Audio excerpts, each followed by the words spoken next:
네, 안녕하십니까. 개혁책방, 개혁신학을 읽어주는 남자 개남이 인사드리도록 하겠습니다. 오늘은 벨기에 신앙고백서 제11조에 대한 해설로 우리 사랑하는 구독자 여러분들과 함께 나누도록 하겠습니다. 제11조, 성령님은 참되고 영원한 하나님이십니다. 라는 제목으로 함께 우리 벨기에 신앙고백서 해설로 한번 들어가 보도록 하겠습니다. 성령은 참되고 영원한 하나님이 되십니다. 지난 시간에 우리는 예수님께서 참되고 영원한 하나님이심을 배웠습니다. 예수님은 성자 하나님으로서 성경을 통해 계시하시고 또 예수님의 속성 그리고 예수님이 하시는 일을 통해서 예수님이 하나님이심을 알 수 있습니다. 성부와 성자와 마찬가지로 성령도 하나님이십니다. 성부, 성자, 성령은 같은 하나님이시기 때문에 본질과 위엄과 영광이 동등하시고 하나이십니다. 삼위일체. 위격으로는 성부, 성자, 성령이 구분되지만 일체 하나님이시기 때문에 일체 하나님이십니다. 따라서 성경이 가르치는 바대로 성령님께서는 참되고 영원한 하나님이 되십니다. 벨기에 신앙고백서 제11조도 그렇게 고백하고 있습니다. 자, 오늘은 여기에 근거 구절로 사도행전 5장 3절부터 4절을 가지고 왔습니다. 이거는 우리 신호섭 목사님이 쓰신 벨직 신앙고백서 강해를 참조했습니다. 자, 사도행전 5장 3절부터 4절 이렇게 되어 있죠. 베드로가 이르되 아나니아야 어찌하여 사탄이 네 마음에 가득하여 네가 성령을 속이고 땅값에 얼마를 감추었느냐. 땅이 그대로 있을 때에는 네 땅이 아니며 판 후에도 네 마음대로 할 수가 없더냐. 어찌하여 이 일을 네 마음에 두었느냐. 사람에게 거짓말한 것이 아니요 하나님께로다. 초대교회 시대에 아나니아와 삽비라 부부가 사도들의 발 앞에 자신들의 모든 재산을 놓았습니다. 그런데 그 중에 일부를 감추었다라는 거죠. 아나니아와 삽비라 부부가 땅값의 전부를 내놓은 것이 아니고 그 중에 일부를 감추었습니다. 그러니까 베드로가 뭐라고 얘기하냐면 아나니아야 어찌하여 사탄이 네 속에 네 마음에 가득하여 성령을 속이고 땅값의 얼마를 감추었느냐. 자, 성령을 속이고 라고 하고 있습니다. 그런데 그 성령을 가리켜서 사절에서는 하나님께로다 라고 이야기를 하고 있습니다. 그러니 성령은 참되고 영원한 하나님이 되신다라는 것이죠. 자, 두 번째로 우리가 살펴봐야 될 것은 뭐냐? 바로 성령은 어떤 물질이나 영향력이 아니라 인격적인 하나님이시다라는 것입니다. 자, 20세기 초 그러니까 오순절 신학과 오순절 교회가 등장하죠. 오순절 신학, 오순절 이렇게 교회는 순복음 교회로 우리가 잘 알고 있습니다.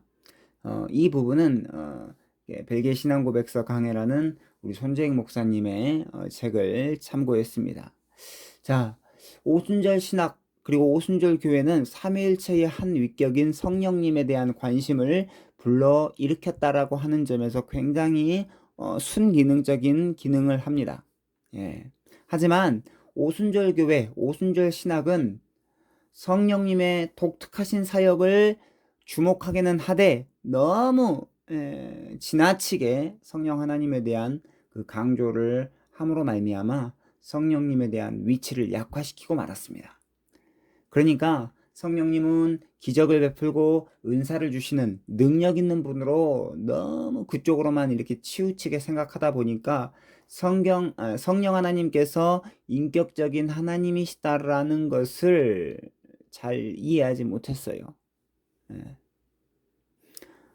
그러니까 이 성령 하나님에 대한 오해가 한국 교회를 너무나 피폐하게 만들었다라는 것입니다.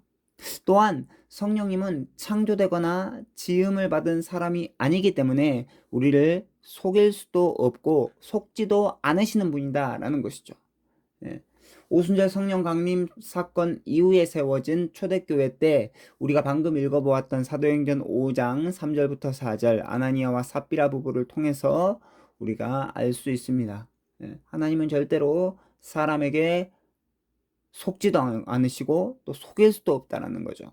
그래서 우리는 다시 한 번 더 아나니아와 삽비라 부부의 그런 거짓된 그 행동을 통해서 성령 하나님은 결코 사람에게 속임을 받거나 또 속지도 않으시는 분이다라는 것을 우리는 기억해야 합니다. 성령은 속임을 당하지 않습니다.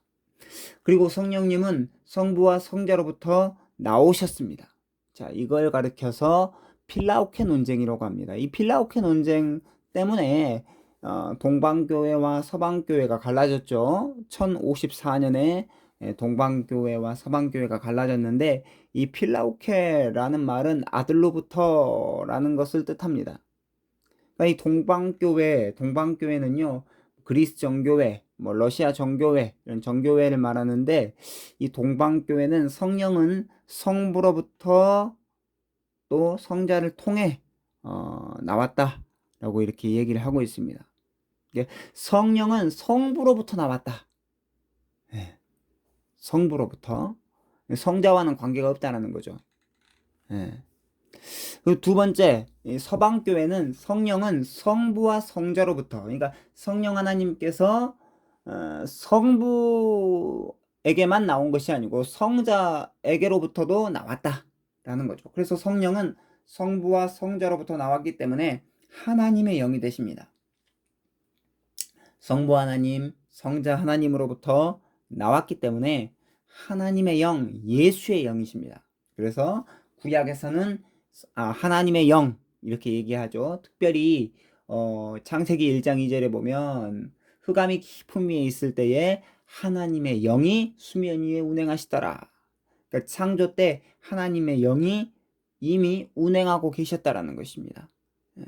그리고 자, 사도행전 16장에 보게 되시면 이제 사도 바울이 1차 전도 여행을 마치고 2차 전도 여행도 아시아 지방으로 가려고 했는데 그것을 누가 막느냐? 바로 예수의 영이 허락하지 아니합니다. 예수의 영이 그 2차 전도 여행 길을 막아서게 됩니다. 그래서 아시아로 이렇게 선교 여행을 떠나지 아니하고 드디어 마게도냐 지방, 지금의 유럽 지역으로 넘어가게 되었던 것이죠.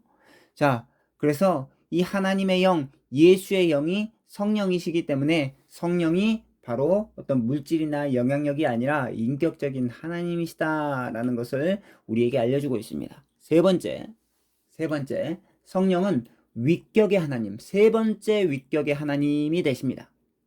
자, 벨기에 신앙고백서 제11조. 자, 제11조는 이렇게 고백합니다.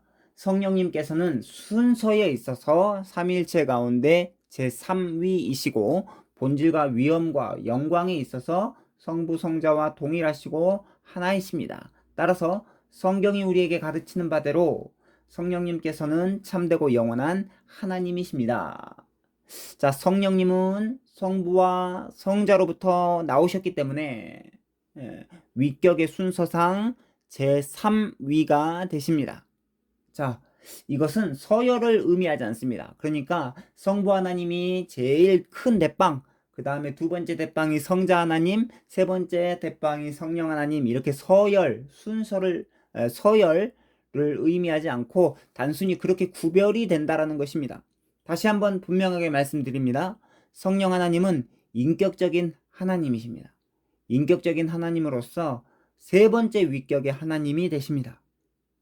이것은 분명히 서열을 의미하지 않고 순서상 그렇다라는 것입니다.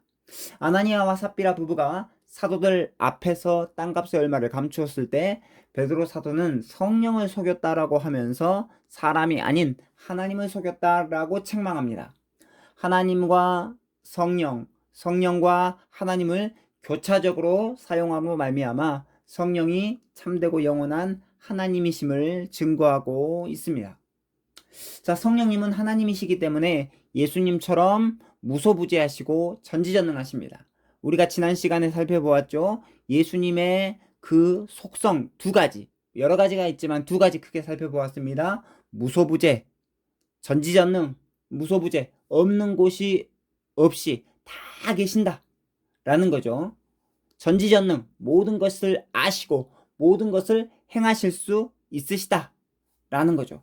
그래서 무소부재하시다 라는 것을 바로 시편 139편 7절은 이렇게 고백합니다. 내가 주의 영을 떠나, 성령이죠. 주의 영을 떠나 어디로 가며 주의 앞에서 어디로 피하리까? 주의 영을 떠나, 성령을 떠나서 피하지 못한다라는 것입니다. 어디든지 다 계시기 때문에, 무소부재하시기 때문에 피할 수 없다라는 것이죠. 다 있다라는 것입니다.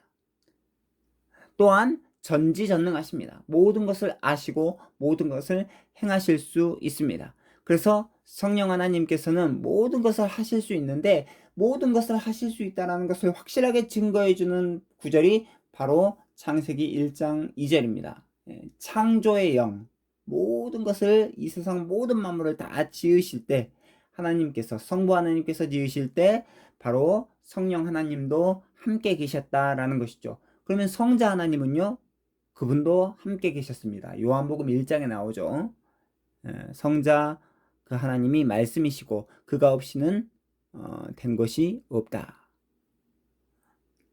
그래서 성령 하나님이 창조하실 때 함께 계셨다라는 거죠. 창세기 1장 1절로 2절. 태초에 하나님이 천지를 창조하시니라. 땅이 혼돈하고 공허하며 흑암이 깊음 위에 있고 하나님의 영은 수면 위에 운행하시니라. 창조 사역에 성부, 성자, 성령 하나님이 동참하셨다라는 것입니다. 자, 네 번째입니다. 성령은 구원 사역을 성도들에게 적용시켜 주십니다. 자, 성령 하나님, 그러니까 하나님의 영은 구약 시대에는 선지자들과 사사들에게 임하여서 구원의 사역을 수행하셨는데, 이제 신약 시대에서는 오순절 성령 강림을 통해서 교회를 세우시고 교회를 통해 구원 사역을 수행하셨습니다. 그러니까 성령이 임함으로, 성령이 강림함으로 말미암아 교회가 세워지고 그 교회를 통해서 구원 사역을 수행하셨다라는 거죠. 그래서 성령이 없이는 구원 사역이 진행될 수 없다라는 것입니다. 특별히 성령은 성부와 성자와 함께 하나님의 백성에게 세례를 베푸시고 또 교회에 복을 내려 주십니다. 아버지와 아들과 성령의 이름으로 세례를 베풀어라 라고 하는 예수님의 마지막 지상 대위임령 기억하시죠? 마태복음 28장 19절. 그리고 우리가 주일 공예배를 끝내고 이제 세상으로 파송받을 때 바로 목사님들이 뭘 하시느냐? 바로 강복 선언, 교회에 복을 내려 주십니다. 자, 고린도후서 13장 13절 이렇게 우리가 알 수 있죠. 자, 성부께서는 성도의 구원을 계획하시고 성자께서는 성부께서 계획한 구원을 성취하시고 성령께서는 성자께서 성취하신 구원을 성도 각각에게 적용시켜 주십니다. 자, 창세 전부터 성부께서는 성도의 구원을 계획하셨습니다. 그리고 때가 참에 드디어 성부께서 성자를 우리에게 보내주셔서 성부께서 계획하신 바로 이 구원을 예수 그리스도, 성자 하나님이신 예수 그리스도께서 바로 그 구원을 성취하십니다. 어떻게 성취하시냐? 바로 율법을 모두 지키시고 우리를 위해 고난당하시고 십자가에 죽으시고 부활하시고 승천하시고 하나님의 보좌 우편에 앉으셔서 우리를 위해 친히 간구하심으로 말미암아, 그리고 마지막 재림하심으로 말미암아 이 구원이 완성되어 간다라는 것이죠.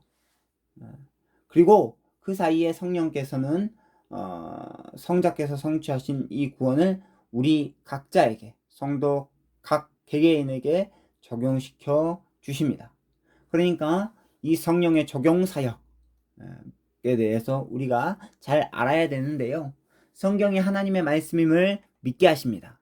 성령의 적용 사역이 어떤 것이 있느냐? 첫 번째, 성경이 하나님의 말씀임을 믿게 하십니다. 그래서 믿음은 우리 스스로에게서 난 것이 아니고 하나님의 선물이다라는 거죠. 그리고 예수 그리스도를 영접하게 하십니다. 성령께서는 예수 그리스도를 영접하게 하십니다. 예. 그리고 하나님의 자녀가 되게 하십니다. 그리고 진리 가운데로 우리를 인도하십니다. 왜냐하면 예수 그리스도 그분은 진리이시고 성령 하나님이 진리의 영이시기 때문입니다. 그래서 성령은 진리이신 예수 그리스도를 증거하시기 때문에 진리의 영이 되시는데 성도 안에 거하시면서 진리를 심으시고 우리를 하나님의 성전 되게 하십니다. 자, 그래서 구원 사역은 성부, 성자, 성령 하나님의 협력 사역이고요. 이 협력 사역에 누구를 협력시키느냐? 바로 우리 성도를 이렇게 사용하십니다. 구원 사역은 성부, 성자, 성령 하나님의 협력 사역이 돼 바로 성도를 사용하신다. 그냥 우리가 로봇처럼 이렇게 지음받은 존재가 아니고 하나님께서 성부, 성자, 성령 하나님께서 우리의 전 인격을 사용하셔서 구원 사역을 이루어 가신다라는 것입니다. 이제 말씀을 정리하도록 하겠습니다. 자, 크게 4가지 오늘 살펴보았는데요. 성령은 참되고 영원한 하나님이 되십니다. 두 번째, 성령은 물질이나 영향력이 아니라 인격적인 하나님이십니다. 성령은 피조물이 아니기 때문에 하나님이시기 때문에 속일 수도 없고요. 속지도 않으십니다. 아나니아와 삽비라 부부가 땅값의 얼마를 감추었을 때 성령 하나님께서는 베드로를 통해서 말씀하셨고 그것을 통해서 하나님께서 속지 않으시는 분이심을 우리에게 알려주셨습니다. 자, 3번째, 성령은 3번째 위격의 하나님이십니다. 성령은 성부와 성자로부터 나오셨습니다. 그래서 성부, 성자, 성령은 위격은 구분되지만 온전히 하나가 되시는 일체이신 하나님, 삼위일체이신 하나님이십니다. 순서상 3번째 위격을 가지셨지만 이것이 어떤 서열이나 어떤 이렇게 높고 낮음을 의미한다라는 것이 아니다라는 거죠. 4번째, 성부, 성자, 성령 하나님은 창조 사역을 함께 하셨을 뿐만 아니라 구원 사역도 함께 하십니다. 구원 사역을 어떻게 이루어 나가시느냐? 성부께서 구원을 영원 전부터 계획하시고 성자께서는 성부께서 계획하신 그 구원의 계획을 성취해 나가십니다. 율법을 지키시고 고난당하시고 죽으시고 십자가에 죽으시고 그 다음에 다시 부활하시고 부활하셔서 승천하셔서 하나님의 보좌 우편에 앉아서 우리를 위해서 기도하시고 마지막 다시 오시는 이 모든 전체의 구원의 과정을 예수 그리스도 성자 하나님이신 예수 그리스도가 성취하십니다. 그리고 그 성취하신 예수 그리스도의 그 구원 사역을 우리 성도 각자 개인에게 적용시켜 주시는 분이 바로 성령 하나님이십니다. 그래서 성령 하나님께서는 참되고 영원한 하나님이 되시고 성령 하나님이 없으시고서는 우리가 구원받을 수 없다라는 것이 더욱 분명해졌습니다. 사랑하는 구독자 여러분, 그래서 오늘 벨기에 신앙고백서 제11조를 통해서 성령 하나님께서 참되고 영원한 하나님이 되십니다라는 이 진리의 고백, 이 고백이 우리 모두의 고백이 되어졌으면 좋겠습니다. 그래서 정말로 우리 믿음의 선배들, 귀도드 부레를 위시한 수많은 개혁교회에 속한 믿음의 우리 선배들이 이 신앙고백서, 벨기에 신앙고백서를 고백하여서 건강한 신앙을 이렇게 살아가셨던 것처럼 우리 역시 그런 벨기에 신앙고백서의 이 건강한 신앙을 마음으로 믿고 입으로 고백할 수 있는 우리 모두가 되어졌으면 좋겠습니다. 오늘은 여기까지 하겠고요. 다음 이 시간에는 벨기에 신앙고백서 제12조 하나님의 창조 사역에 관한 이렇게 말씀으로 찾아뵙도록 하겠습니다. 좋아요와 구독은 사랑이고요. 다음 이 시간까지 건강하시고 항상 평안한 삶을 살아가시는 우리 모두가 되어지기를 간절히 소망합니다. 안녕히 계십시오.